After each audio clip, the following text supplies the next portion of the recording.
रहा है, यमन का बादशाह है, उसने हुक्म जारी किया कि यमन वालों को कत्ल कर दिया जाए, इसलिए कि ये सब चंद बुजुर्गों को और शख्सियात को बुरा बोलते हैं, वाजिबुल कत्ल है और ये जो है वो राफजी हैं, जबकि उनका मकाम बहुत बुलंद है।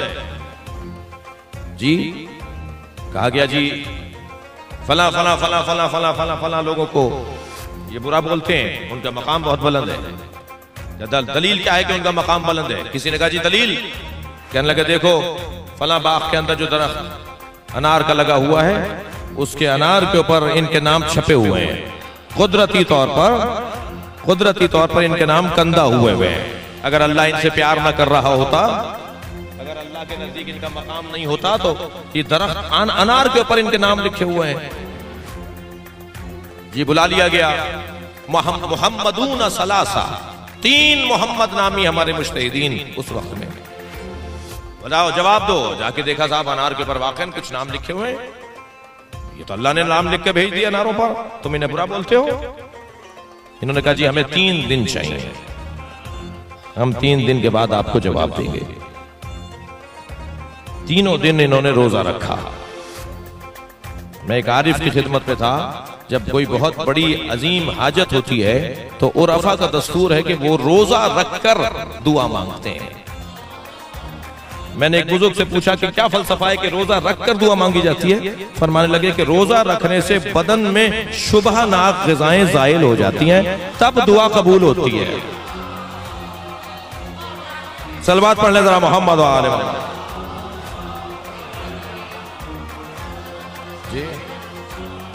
बाज़ औक़ात हमारी दुआएं कबूल ना होने का एक वजह ये होती है, असर ही नहीं हो रहा ज़बान के अंदर, तो वो बदन से ज़ाइल हो जाना चाहिए वो तमाम शुबहनाक ग़िज़ाएं। तो ये 3 दिन उन्होंने रोजा रखा और तीसरे दिन जब ये रोजा इनका तमाम हुआ, मुनाजात की, हाजात मौला को पुकारा, मौला मदद कीजिए, हम आपके गैबत के अंदर हैं, आपके चाहने वाले हैं।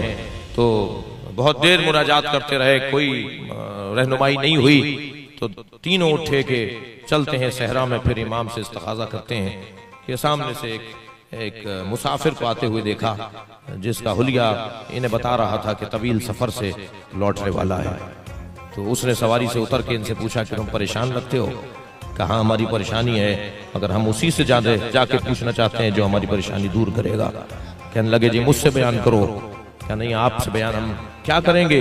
क्या नहीं बयान करने में कोई बात नहीं है और कोई ऐब नहीं है। और जब बयान किया गया तो उन्होंने कहा जाकर उनसे कह दो कि ये सारा जो दिखाया बताया गया है ये धोखा और फरेब है। और ये धोखा और फरेब इस तरह से है कि इस बादशाह का फलां वजीर है, उसके घर में फलां संदूक है और संदूक में सांचे रखे हुए हैं। जब ये फल छोटा होता है तो उस पर ये सांचा चढ़ा देते हैं, जब उस पर नक्श आ जाता है नामों का तो सांचा उतार देते हैं। अब जब फल बड़ा होता है तो उन्हीं नामों के साथ बड़ा होता है, वो नाम इसी तरह बड़े होते चले जाते हैं। तो जाकर फला जगह, और ऐसे जब जाकर देखा गया तो वहां से संदूक में से वो सांचा निकला जी, जो चढ़ाया जाता था फलों के ऊपर, और इस तरह से।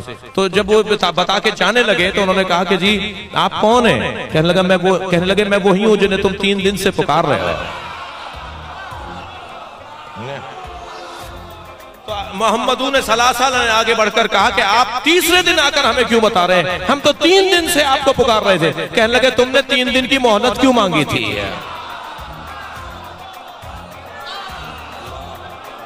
सलावत पढ़े मोहम्मद व आले मोहम्मद।